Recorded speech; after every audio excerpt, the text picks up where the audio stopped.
we've made a deal today where we're going to be sending them weapons and they're going to be paying for them.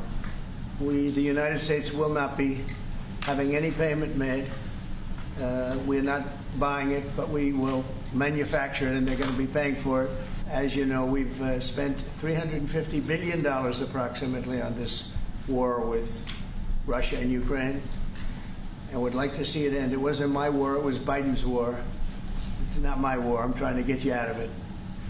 And we want to see it end.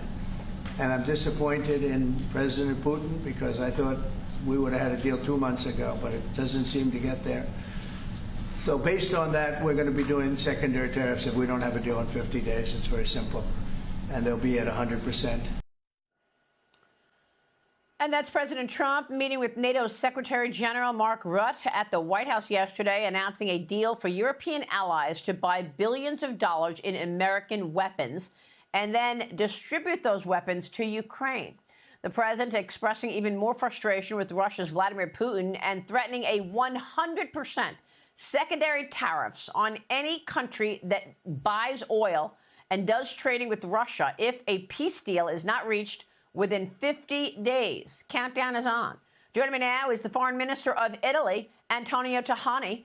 Minister, it's great to see you again. Thank you so much for joining us. Good morning, Maria. Thank you for asking me. Good to see you.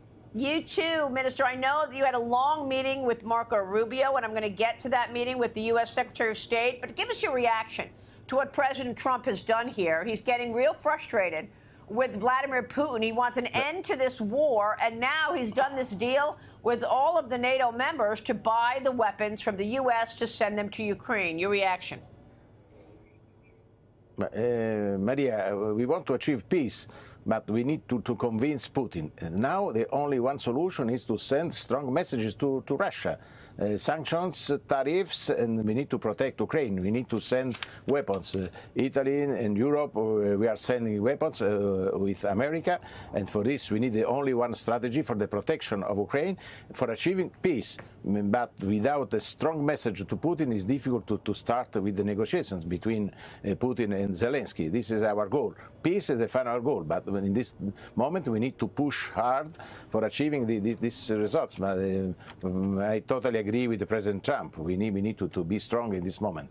Well, I know that NATO has been changing its views on defense. President Trump has ignited this conversation about getting to 5% of GDP so that NATO members pay for their own defense, and the U.S. can also focus on China. Tell us about that, Minister Tajani, because I know that your father was an Italian officer serving for NATO, and that really shaped your thinking in terms of the NATO priorities. Yes, I am a strong supporter of NATO. The last meeting has been a success for all, for Americans and for Europeans, because in this moment we need to strengthen this political agreement between America and Europe. Of course, it's correct to achieve the 5% of our GDP for spending more in our security. We are ready for doing more. Italy is totally engaged on this. Our security is crucial. We need to strengthen the European pillar, because today there is a strong American pillar, and we need to strengthen the second pillar, the European pillar, for working together for peace, for the stability in the world. For this, we are ready for doing what we need to do for a strong cooperation with America. So what are your thoughts on the tariff situation? I mean, EU ministers calling President Trump's 30% tariff, quote, absolutely unacceptable. They're discussing a new set of retaliation tariffs worth more than $24 billion. Those countermeasures were supposed to take effect yesterday, but now the EU is delaying them in hopes of making a deal with the United States on trade.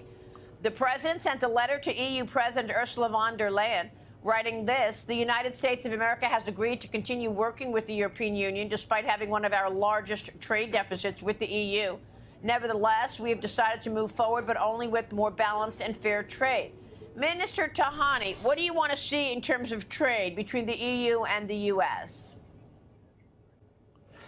But we need to achieve an agreement. I think for this we need to talk. For achieving a win-win agreement for my final goal is a big market, Europe, America, Canada, and Mexico, all together is the West big market. But now we need to work for achieving the first step. The first step is an agreement before the 1st of August. Italy is ready for investing more in your country. This is the picture of our investments in America. There are Italian companies in every American state. Put it higher. Put it higher so the camera can see it, Minister. Put it higher. Lift it up so we can see it. What do you want to show us here? Okay. In every American states there are Italian companies with 300,000 workers. This is a strong Italian engagement, but we are ready for doing more because for us, Italy is an industrial country, is the most important industrial country in Europe. We want to invest more abroad, and America is a good country for investing more. But we are ready for doing it. It's a clear message, but also we are ready for buy more. For example, the Eni, our energy company, is buying more gas from America. This is another good message to America because, of course, I understand we need to balance our export and your export. And for this, for me, working hard is possible to achieve an agreement. I want to be optimistic, but why? Why? Because America and Europe are two faces of the same coin. We are the West. For this, we need to be united to work together.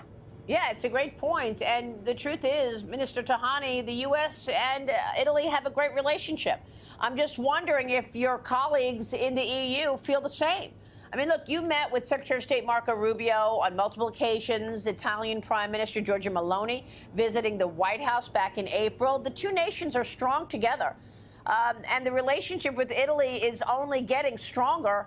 But what do you want to say about the fact that you are one cog in the wheel of the European Union? And the U.S. has to do deals with the European Union when it comes to trade, when it comes to weapons and everything else.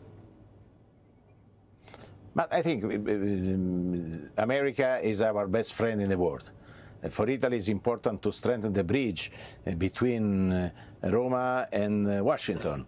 For this, we are working hard with the Secretary of State Rubio, but also the Prime Minister Meloni, with the President Trump, with the American administration. The relations are super positive. For this, I am optimistic. It's possible to do more in defense of our values, in defense of free market, in defense of freedom, in defense of our common values. This is very, very important. We are the West.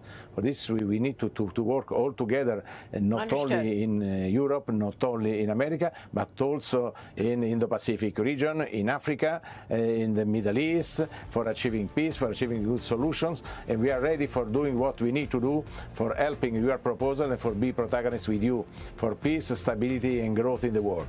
All right, I like that. America is our best friend. Foreign Minister, great to see you. Antonio Tajani, I will see you soon. We appreciate your time this morning, sir. Thank you.